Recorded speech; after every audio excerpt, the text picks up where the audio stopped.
قال اللہ تبارک و تعالی فی کلامہ المجید ان مثل عیسی عند اللہ کمثل آدم صدق اللہ العظیم و بلغنا رسولہ النبی الامین الکریم۔ سورہ آل عمران کی تلاوت سماعت کی، پھر سورہ نساء کی تلاوت سنی، تیسرے پارے کی سنی، پھر چوتھا پارہ بحمد اللہ تعالی سماعت کر رہے تھے۔ عیسائی حضرت عیسیٰ علیہ السلام کو اللہ کا بیٹا مانتے ہیں۔ عیسائی تثلیث کے قائل ہیں، تین خداؤں کے قائل ہیں عیسائی۔ اس زمانے میں بھی تھے اور اب بھی بہت سارے عیسائی ایسے ہیں۔ اب تو عیسائیوں کے اندر اب جو عیسائی موجود ہیں وہ حقیقتاً عیسائی ہیں ہی نہیں، وہ ملحد ہیں، وہ بے دین ہیں، وہ نیچری ہیں، وہ ایسے ہیں کہ جو خدا کے وجود کو ہی نہیں مانتے۔ بہت سارے تو لادینیت کی طرف جا چکے ہیں۔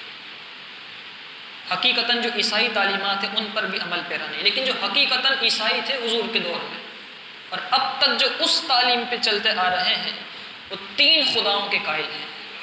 کہتے ہیں کہ حضرت پہلا خدا تو اللہ خود ہے، دوسرے خدا حضرت عیسیٰ علیہ السلام ہے، اور تیسرے خدا حضرت جبریل امین ہے۔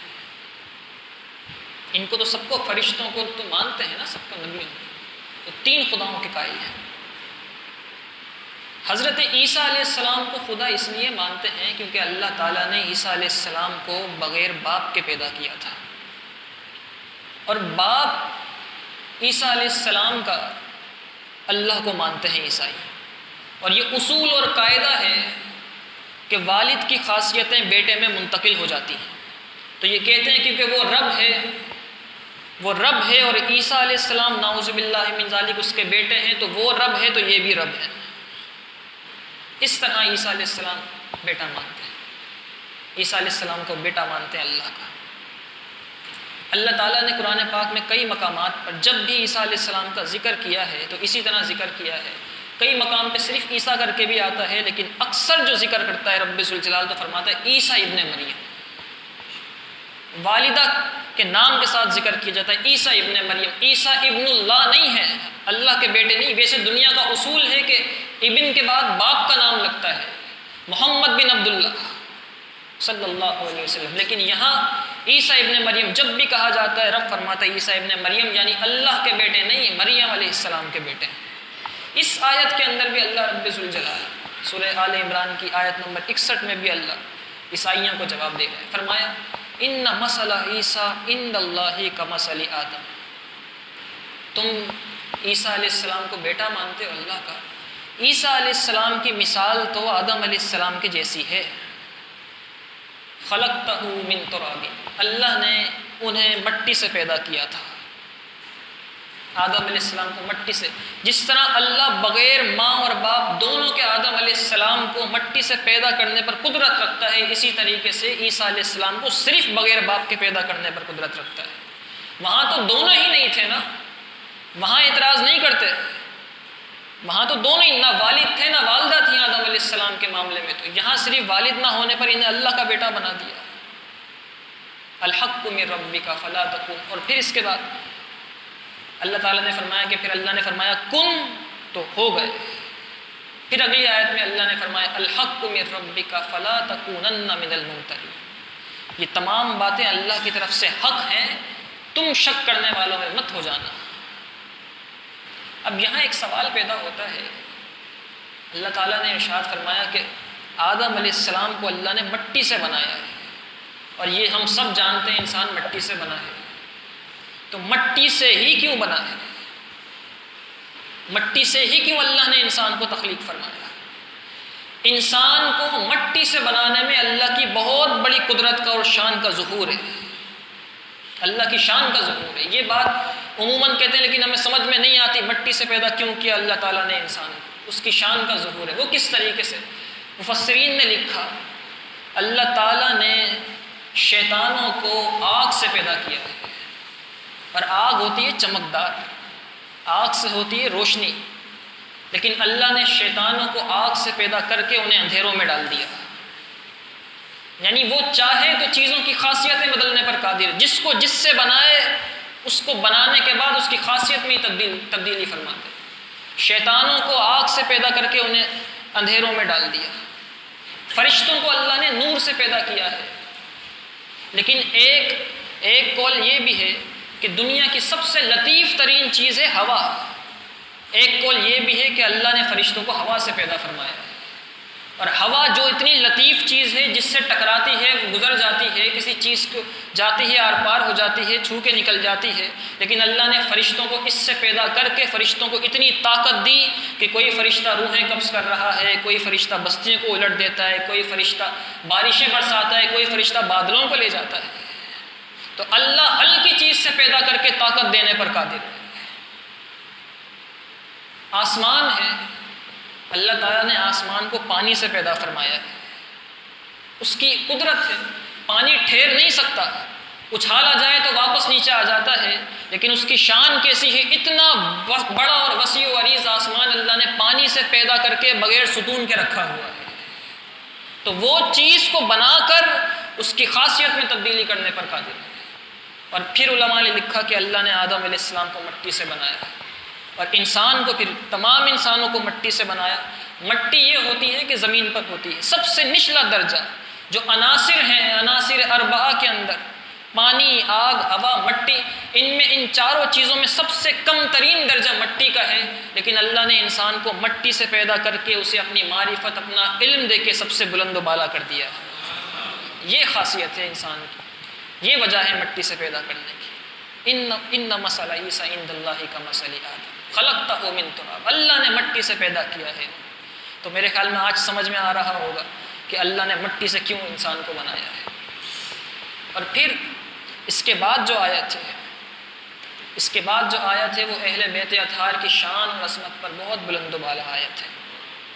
فمن حاجک من بعد ما جاءک من العلم، پھر آپ سے اے حبیب اگر کوئی جھگڑا کرے اس کے بعد کہ علم آ چکا ہے، اب علم مل چکا ہے نا کہ عیسیٰ علیہ السلام بیٹے نہیں ہیں اللہ کے، قرآن بیان کر چکا ہے، اس کے بعد تو کوئی دلیل نہیں آ سکتی۔ اللہ فرما رہا ہے کہ حبیب آپ کے پاس کوئی آ کے جھگڑا کرے گا اس کے بعد کہ اب علم مل چکا ہے، فقل، تو اے حبیب آپ کہہ دیجئے گا، تعالوا، آ جاؤ، مقابلہ کرنا چاہتے ہو نا، آ جاؤ، ندعو ابناءنا و ابناءکم ونساءنا ونساءکم وانفسنا وانفسکم ثم نبتہل۔ اللہ فرما رہے اے حبیب آپ ان سے کہیں کہ تم آ جاؤ، تم بلاؤ اپنے بیٹوں کو، ہم اپنے بیٹوں کو بلاتے ہیں، تم اپنی عورتوں کو بلاؤ، ہم اپنی عورتوں کو بلاتے ہیں، تم خود آؤ، ہم خود آتے ہیں، اور پھر ہم مباہلہ کرتے ہیں۔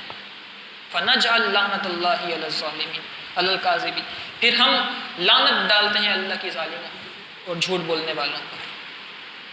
اس سے مراد مباہلہ کیا ہے؟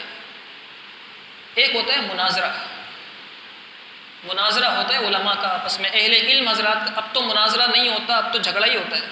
وہ مناظرہ یہ ہوا کرتا تھا کہ سامنے والا اپنے دلائل دیتا تھا، دوسرا فریق بیٹھ کے تحمل سے سنتا تھا ان دلائل کو، پھر ان دلائل کا تحمل کے ساتھ جواب دیا جاتا تھا، پھر ان دلائل کا رد ہوتا تھا۔ اس طریقے سے علمی مناظرہ ہوتا تھا۔ اب مناظرے نہیں ہوتے، اب تو جھگڑے، فساد اور مارا ماری کی جاتی ہے، یہ معاملات چل رہے ہیں۔ اور سب سے بڑے مناظرین وہ ہیں کہ جو فیس بک اور واٹس ایپ پر موجود ہیں، جن کو کچھ بھی نہیں آتا، وہ 2-3 باتیں لے کے اللہ اور اس کے رسول کے بارے میں اور دین کے بارے میں ایسی ایسی تشریحات کر رہے ہوتے ہیں جو 1400 سال سے آج تک کسی نے نہ سنی ہے، نہ پڑھی ہے، نہ دیکھی ہے۔ نہیں کرنی چاہیے۔ دین کے معاملات اور دین کی باتیں اتنی پیچیدہ اور اتنی نازک ہیں کہ انسان یہاں گیا آگے۔ امام اہل سنت نے فرمایا صرف نعت لکھنے کے بارے میں اعلیٰ حضرت نے لکھا ہے، آپ نے فرمایا نعت لکھنا ایسے ہے جیسے پل صراط پر چلنا۔ آپ نے فرمایا اگر کچھ آگے بڑھے تو رب کی ذات سے مل گئے، اور کچھ پیچھے آئے تو حضور کی ذات میں تنقیص کر دی۔ حضور کی بات کرنا پل صراط پر، نعت لکھنا حضور کی اتنا مشکل ہے، اور آج تو ہر ایک فیس بک پر لے کر اور سوشل میڈیا پر لے کے بیٹھا ہے۔ تو مباہلہ کیا ہے؟ مباہلہ مناظرے سے اوپر کا درجہ ہے۔ مباہلہ یہ ہوتا ہے کہ 2 فریق آپس میں آمنے سامنے آتے ہیں، اور پھر دونوں فریقین ایک دوسرے سے کہتے یہ ہیں کہ دیکھو اگر میں سچا ہوں اور تم جھوٹے ہو تو اللہ کی لعنت تم پر ہو، تم ہلاک ہو جاؤ۔ اور اگر تم سچے ہو میں جھوٹا ہوں تو اللہ کی لعنت مجھ پر ہے، میں ہلاک ہو جاؤں گا۔ سامنے والا بھی اسی طرح قسم کھاتا ہے، کہتا ہے کہ اگر تم سچے ہو میں جھوٹا ہوں تو پھر میں ہلاک ہو جاؤں گا، اور اگر میں سچا ہوں تم جھوٹے ہو تو تم ہلاک ہو جاؤ۔ یہ ہوتا ہے مباہلہ۔ اور پھر جو جھوٹا ہوتا ہے اس پر قہر اور عذاب الہی نازل اسی وقت ہو جاتا ہے، اور یا پھر اسی وقت نہیں ہوتا تو کم از کم اس کے اثرات ظاہر ہونا شروع ہو جاتے ہیں، کچھ دنوں کے بعد، کچھ عرصے کے بعد وہ ہلاک ہو جاتا ہے اور رگڑ رگڑ کے ہلاک ہوتا ہے۔ نبی پاک صلی اللہ علیہ وسلم نے مباہلہ فرمایا، مباہلے کا چیلنج دیا ان لوگوں کو، عیسائیوں کو جو اللہ کا بیٹا مانتے تھے۔ امام فخر الدین رازی علیہ الرحمٰن نے تفسیر کبیر میں فرمایا ہے، آپ نے فرمایا کہ امرنی اللہ تعالی، اللہ نے مجھے حکم فرمایا ہے کہ اگر یہ نہ مانے ان اباہلکم، اگر یہ نہ مانے کہ عیسیٰ علیہ السلام بیٹے نہیں ہیں اللہ کے، تو پھر میں تم سے مباہلہ کروں۔ نبی پاک صلی اللہ علیہ وسلم نے عیسائیوں کو بلایا، نجران کے عیسائی تھے، نجران ایک علاقہ ہے، وہاں کے عیسائیوں کو بلا کر فرمایا کہ تم سے میں مباہلہ کرتا ہوں۔ تو عیسائی کانپ گئے، کہنے لگے اے ابو القاسم، ابو القاسم حضور کی کنیت ہے، کہنے لگے آپ ہمیں وقت دیجئے، ہم جاتے ہیں اپنے پادری سے پوچھ کر آ جاتے ہیں کہ مباہلہ آپ سے کرنا بھی ہے کہ نہیں۔ حضور نے فرمایا جاؤ پوچھ کر آؤ، لیکن مجھے حکم مل چکا ہے مباہلے کا۔ وہ گئے، عیسائی گئے اپنے پادری کے پاس، اس پادری جو سب سے بڑا ان کا پوپ تھا اس کا نام تھا اسقف، اس کے پاس گئے اور جا کر کہا کہ نبی پاک صلی اللہ علیہ وسلم نے مباہلے کا فرمایا، کیا کریں؟ تو اس نے کہا کہ مباہلہ مت کرنا، تمہیں معلوم ہے کہ یہ اللہ کے سچے نبی ہیں اور ان پر جو کتاب اتری ہے وہ بھی سچی ہے، تمہیں دونوں باتیں معلوم ہیں، ان سے مباہلہ مت کرنا ورنہ ہلاک ہو جاؤ گے۔ یہ نکل کے باہر آئے عیسائی، اور ان کے ساتھ اسقف جو ان کا پادری تھا وہ بھی باہر نکل کر آیا، تو نبی پاک صلی اللہ علیہ وسلم باہر سامنے سے تشریف لا رہے تھے، اور حضور نے اور اللہ نے قرآن میں فرمایا تھا نا کہ مباہلہ اس طرح ہوگا کہ آپ نے یہ کہنا ہے کہ تم آؤ اپنے بیٹوں کو لاؤ، ہم اپنے بیٹے لائیں گے، تم اپنی عورتوں کو لاؤ، ہم اپنی عورتوں کو لائیں گے، تم خود آنا، ہم خود آئیں گے۔ قرآن کا حکم تو یہ تھا نا۔ تو نبی پاک صلی اللہ علیہ وسلم اس شان سے آ رہے تھے کہ امام حسین حضور کی گود میں موجود تھے، بیٹے ہیں نا، اللہ نے فرمایا تھا اپنے بیٹے تم لانا، ہم اپنے بیٹے لائیں گے، حضور سے فرمایا تھا۔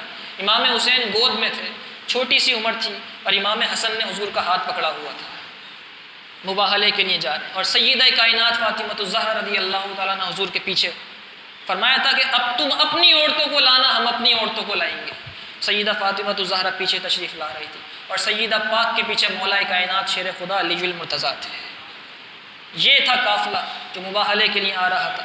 سامنے سے جب اسقف نے دیکھا آتے ہوئے کہ یہ 5 نفوس پنجتن یہ تشریف لا رہے ہیں، تو اسقف نے پکار کے کہا کہ اے عیسائیوں دور ہٹ جاؤ، میں ایسے چمکتے ہوئے چہرے دیکھ رہا ہوں کہ اگر آج انہوں نے ہاتھ اٹھا کر دعا کر دی کہ اے اللہ پہاڑوں کو ہٹا دے تو اللہ پہاڑوں کو بھی ہٹا دے گا، اور پھر تمہیں خنزیر اور بندر بنا دیا جائے گا، قیامت تک عیسائیوں میں سے کوئی باقی نہیں رہ سکے گا۔ یہ کہا اور عیسائی آ کے حضور کے پاس تشریف لائے، کہنے لگے یا رسول اللہ ہم آپ کو جزیہ دیتے ہیں، ہمیں معاف کیجیے، ہم مباہلہ کرنے کی طاقت نہیں رکھتے، ہم مباہلہ کرنے کی طاقت نہیں رکھتے۔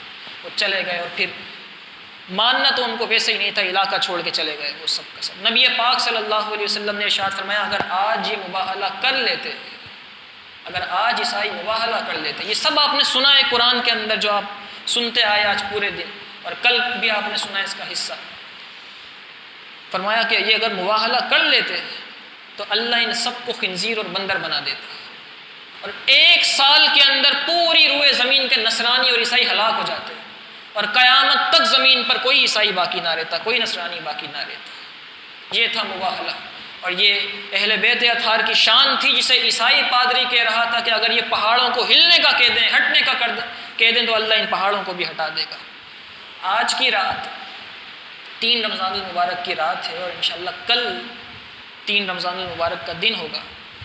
آج کی رات سیدہ کائنات خاتون جنت سیدہ فاطمہ الزہرا رضی اللہ تعالی عنہا کی نسبتوں والی رات ہے، اور سیدہ پاک کا در وہ در ہے کہ اگر کوئی چاہتا ہو کہ اس کی دعا قبول ہو جائے، کوئی اس کی بڑی دیرینہ دعا ہو، دعا قبول نہ ہوتی ہو، تو چاہتا ہو تو کہ دعا قبول ہو جائے، تو علماء نے لکھا ہے کہ سیدہ پاک کے وسیلے سے دعا کرے، اور سیدہ فاطمہ الزہرا کا وسیلہ نبی پاک صلی اللہ علیہ وسلم کی بارگاہ میں دے کر دعا کرے، کیونکہ جو دعا سیدہ پاک کے راستے سے ہوتے ہوئے حضور کی بارگاہ میں جاتی، حضور رد نہیں فرماتے، حضور رد نہیں فرماتے۔